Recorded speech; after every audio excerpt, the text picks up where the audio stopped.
America is currently seeing a true battle between patriotic forces versus anti-American thugs who want to walk through the streets lawlessly. The thugs being the ICE agents who continue to vindicate the point of these protesters every single time a protest happens. People have taken the streets to Minneapolis. People have taken to the streets in Seattle, in DC, even in red states, in small towns. People are taking to the streets to protest ICE. And again, every single time people take to the streets, ICE continues to overstep and prove the point that we are trying to make. This headline just popped up on my feed, for example. A 72-year-old couple was just pepper sprayed by law enforcement while peacefully protesting in Minneapolis. In reading this headline, I see a battle between patriotism and between anti-American lawless thugs. The patriots, of course, being the 72-year-old couple who, despite their age, despite the chaos going on outside, decided to go and exercise their First Amendment right to fight back against this regime. Now, on the other hand, we have Border Patrol agents who are exercising their power, their disproportionate amount of power, to just hurt U.S. citizens, kill U.S. citizens, crack the ribs of U.S. citizens. I made a tweet just the other day where I said ICE under Donald Trump has more funding than some national militaries.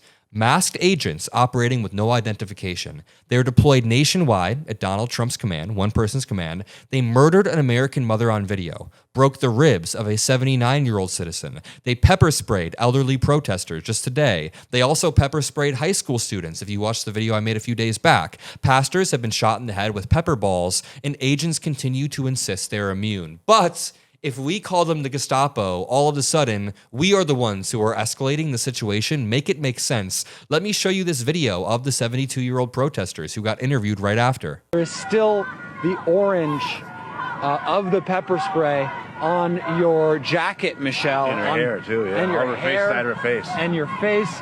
Just Skip and Michelle, what happened to you just now? We came down here to peacefully protest because you can't be silent anymore. We were standing over to the side on the grass and gravel when a truck with flashing lights came through, so we stepped back even more when the law enforcement came out. And so we were far away from the driveway, and when they came out, two of them just started shoving any of us that were standing there away from, indiscriminately, and then just pushing into the crowd. And then started shooting pepper spray. They got the woman next to me really bad. I did not get it as bad. It's stinging on the side, but they really got her. Well, they pushed you down. They pushed. I had to step in the way between her and the guard. Say she's 70 years old. Come on, she doesn't need to be pushed to the ground.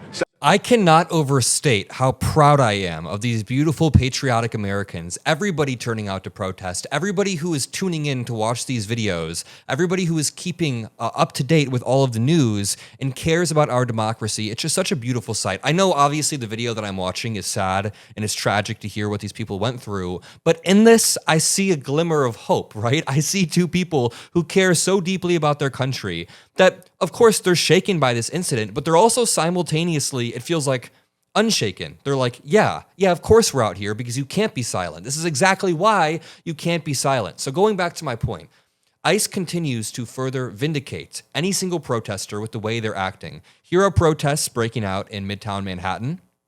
Just massive protests of people walking. Same thing happening in DC. Despite the cold, people still want to melt the ice. And something important to point out, something that I want to really highlight throughout this video, is that ICE is making the job of local law enforcement even harder. It's gotten to a point where even local law enforcement in Minneapolis is pointing out that ICE is making their job harder. Now, I want to be clear. A lot of law enforcement agents in Minneapolis have diverse points of view. Some of them, I'm sure, support ICE. Some are against ICE. The Minneapolis Police Department, I'm never going to claim it's perfect. It has had problems. But over the past 5 years, since the murder of George Floyd, since the massive protests that sparked into riots, they've done a lot of work to rebuild this trust, as I'll show you in just one moment, and that is getting obliterated by ICE day by day. The Hennepin County Sheriff's Office tweeted from their official account on January 9th, quote, "The Hennepin County Sheriff's Office has received hundreds of calls and emails demanding us to open an independent investigation into the federal agent involved shooting this week." Now, this tweet didn't gain much traction. It didn't go very viral, but they are indirectly calling out the FBI right here. The FBI spiked the investigation coming out of local law enforcement. It's gotten so bad. It's gotten so bad that this local article reports that even the sheriff in Hennepin County in Minnesota is saying, dude, ICE is undermining us directly. It says, quote, Over the past 5 years, local law enforcement agencies have worked deliberately to rebuild trust with our community in Hennepin County. The Hennepin County Sheriff, Dewana Witt, said in a statement, quote, "That trust has been significantly undermined by the federal government's deployment of ICE agents in uniforms that prominently display the word police, creating confusion and fear across our communities." I mean, think about that list that I just read of the actions ICE has taken just over the past few months. How are you supposed to rebuild trust with local law enforcement when you have ICE agents coming out with badges that say police or ICE, basically confusing everybody, creating mass confusion? People already have trouble distinguishing among the region's police departments in Minneapolis alone, since different agencies oversee the parks, the university, the transit system, and it's creating even more confusion between local authorities. This is why Congresswoman Ayanna Pressley said in the Oversight Dems this week, she moved to subpoena all records and footage related to Renee Nicole Good's murder. Every Republican voted this down. Now, the FBI has blocked Minnesota officials from conducting an independent investigation, and it gets much, much worse. The ICE director, Lyons, then tried to intimidate a Philadelphia sheriff who took a stance against illegal criminal acts coming from ICE. And I want you to notice in this video that the Philadelphia sheriff is very intentionally particularly talking about people who commit crimes. In this video, she says, if you want to come into our town and commit a crime, then you are going to face the consequences. That's important to point out. So I'm with the DA, and we will work with them. If any of them want to come in this city and commit a crime, you will not be able to hide. Nobody will wish you off. You don't want this smoke, because we will bring it to you. And the fake, whatever they call them, because I can't say the name, but the criminal in the White House would not be able to keep you from going to jail. Renee Good should be here today. And to her family, we are saying law enforcement professionals are not the ones here in this city that would do that. But here's the last thing that I will say. Law enforcement professionals around the country do their job, and we have been fighting for years to build that bridge between us and our communities. She is absolutely, absolutely right, and here's what Republicans seem to miss. A lot of Democrats would have been willing to coordinate in a common sense manner with ICE earlier on in Trump's term. Even J.B. Pritzker, the governor of Illinois, said, listen, we've been coordinating with Biden. We've been working with Biden's ICE, his DHS. We're willing to coordinate with you guys as well. But Trump opted out of that safe coordination, decided to take the more dangerous route, mobilized not only ICE, but then surged the National Guard into Illinois against the explicit objection of Governor J.B. Pritzker and Mayor Brandon Johnson. Then he threatened to arrest Governor J.B. Pritzker because J.B. Pritzker didn't want the National Guard in Illinois. So again, they are opting out of the safe, cautious path, and they are taking the most dangerous escalatory path possible, as proven in this video right here, where the ICE director, Lyons, then responds to the video of the sheriff I just showed you and says, my message to the sheriff is, if you try and arrest my folks, let's see what happens. Is this dumbass trying to start a civil war because this sheriff said if ICE commits any crimes in my area, they'll be arrested? I'm sorry, but you should also be stopping your ICE agents, Mr. Lyons, from committing crimes. You should be on the same page as that. This increased rhetoric is what's causing the issues right now. You can't pit a local law enforcement officer against a federal law enforcement officer. We are out there trying to do a lawful law enforcement mission, and this rhetoric right here is pure example of what we're facing every day. And you know, I'm not one for like big, banter or bluster, but my message to the sheriff is try it. Try arrest my folks. Let's see what happens. Try and arrest my folks. Let's see what happens. That is incredibly escalatory and reckless coming from the ICE director. I want to bring in our lead policy advisor, Micah Erfan, to break down further the problem with ICE and their overstepping. Micah, how you doing today? I'm doing well, Adam. I'm glad to see all the Americans that are currently rising up around this country against ICE's abuse. You mentioned earlier that law enforcement leaders, local law enforcement leaders, are speaking out against ICE. And I think what people need to realize is that most local law enforcement agencies, they want to keep people safe, right? Especially in blue cities. And they understand that there's one danger, which is criminals, and there's another danger, which is criminal ICE agents. Just because ICE agents have a badge does not mean they're not criminal thugs. If you want to keep your city safe, you need to keep ICE very far away, at least under this administration. I absolutely agree. And I like when Democrats take a common sense stance around the police. Honestly, I think defund the police as a slogan is pretty dumb. It's bad optics, and it's just not a pragmatic way to operate in any sort of big city or anywhere. But reforming the police, building trust between the police and the local communities is paramount. And we would never claim on the show that the police are perfect. They are far from perfect. But at least in the case of Minneapolis, Minnesota, we have heard report after report of the local police working their asses off to build trust in a post-George Floyd Minneapolis. And this just being crumbled, shattered immediately by ICE.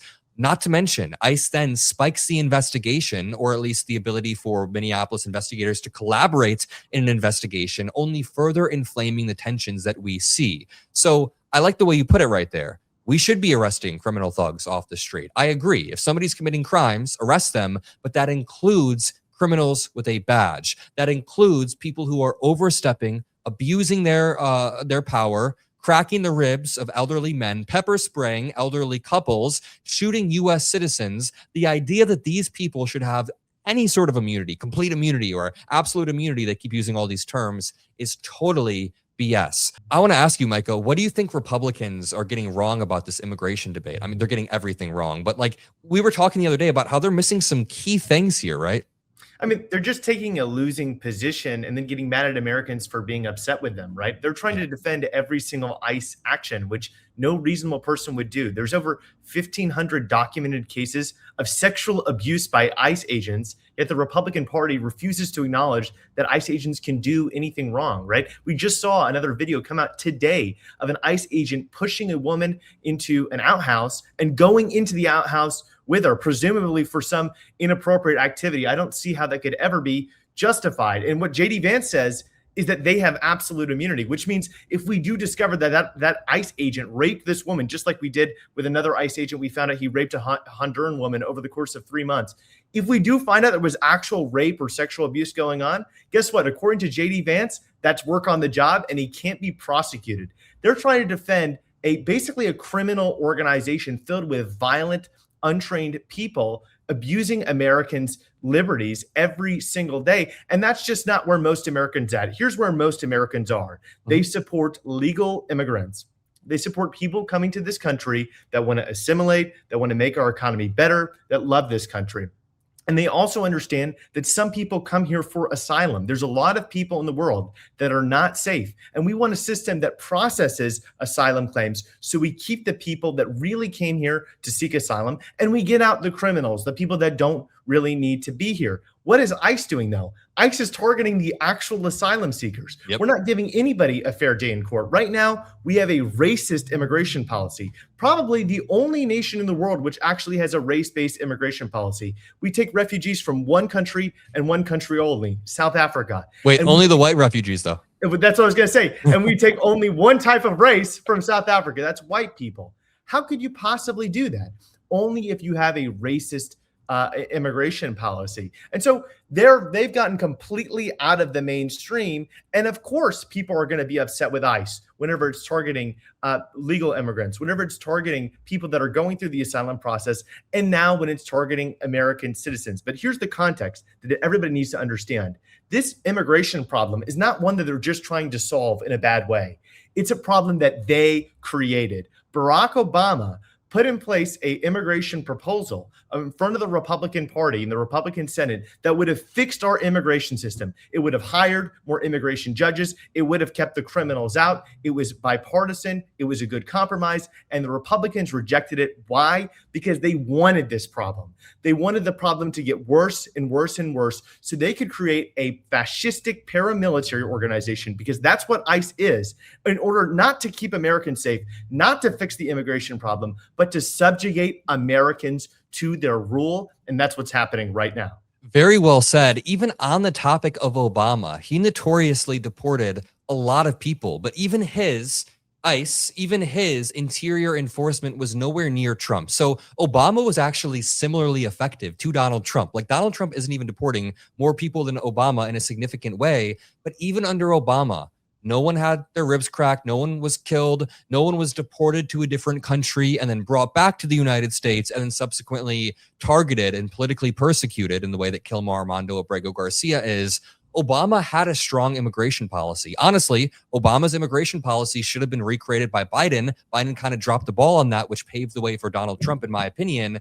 But even with Obama's record on immigration, it was nowhere near what Trump is doing. Trump is trying to increase his power by sending rogue agents out of the streets that just follow his commands and are essentially immune. If you appreciate the Micah x Mockler videos, you can subscribe to both of us below and make sure you drop a like. I love you all. Peace out. Thanks.